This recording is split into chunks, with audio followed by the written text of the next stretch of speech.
Hey guys, in today's video I'm going to be talking about an audiobook that I recently finished, and that is called Slade House by David Mitchell. I've seen the actual book of this a few times in Waterstones and I thought it sounded really interesting, so I knew I wanted to pick up at some point. And then kind of this month and last month I've been getting into audiobooks just because I've set myself a challenge to read 100 books this year. And as well as reading many paperbacks and hardbacks, I find this is an easy and fun way to, get through some books that I've been wanting to read.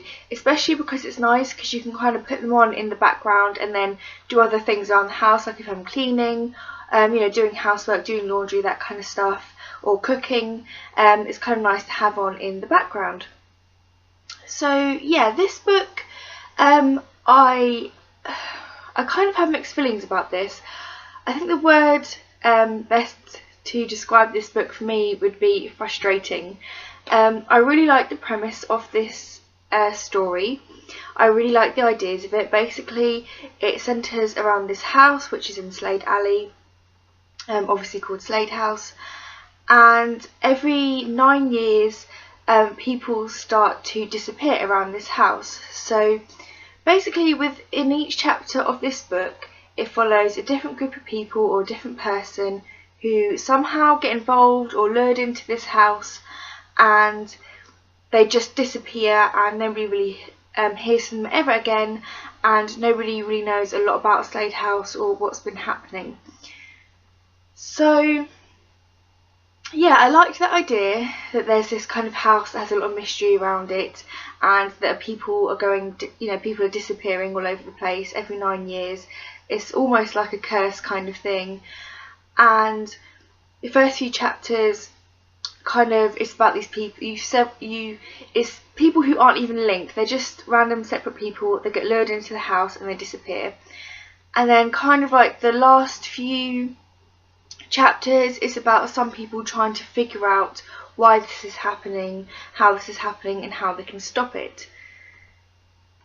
So there's quite a few stories interlinked within this book, and I think my problem is, as I said, it's nice to have each chapter following a different person. That can be very interesting, but then when similar things start happening to them, and towards the end of the book, for me it becomes a little bit repetitive and a little bit I don't know, I just kind of lost heart in it because I kind of knew what was going to happen to the people, and I don't know, it's just the beginning of the chapters I get really into the people and really into these different characters. It was good at character building and you really did feel for these people, but as the chapters go on, I don't know, you just kind of lose heart a little bit, and I found it kind of hard to follow in places. Like, I'd be reading through it and it'd be like, okay, then certain things would happen and I'd suddenly be like, wait, what just happened? And I'd have to kind of go back and,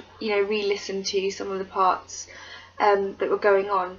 So yeah, you kind of do have to concentrate when you're reading this to kind of understand what's happening.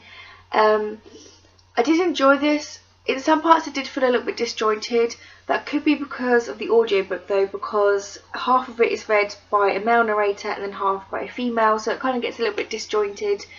Suddenly when the CD switched to the female narrator, I was like, oh, what's happening? Is this completely different characters? But no, it's just for some reason it's split between these two people on the back.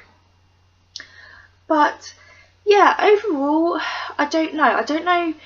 Like I said, I enjoyed the idea of this, and I enjoyed certain parts of it, but yeah, there's just the little things that just felt a little bit too disjointed.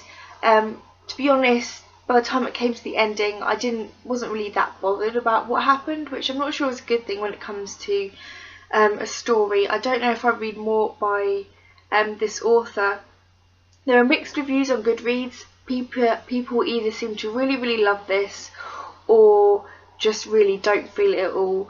I read one review which I kind of agreed with, where, I don't know, I just felt like it could have been made a lot better if they just simplified it a little bit and sped it up. Like, I feel like, there's some chapters they probably could have left out after the first maybe 2 or 3 stories. It's like, okay, we get it, we kind of get what's going on here, now can we move on to the conclusion? But it did just drag out just a little bit too long for my liking.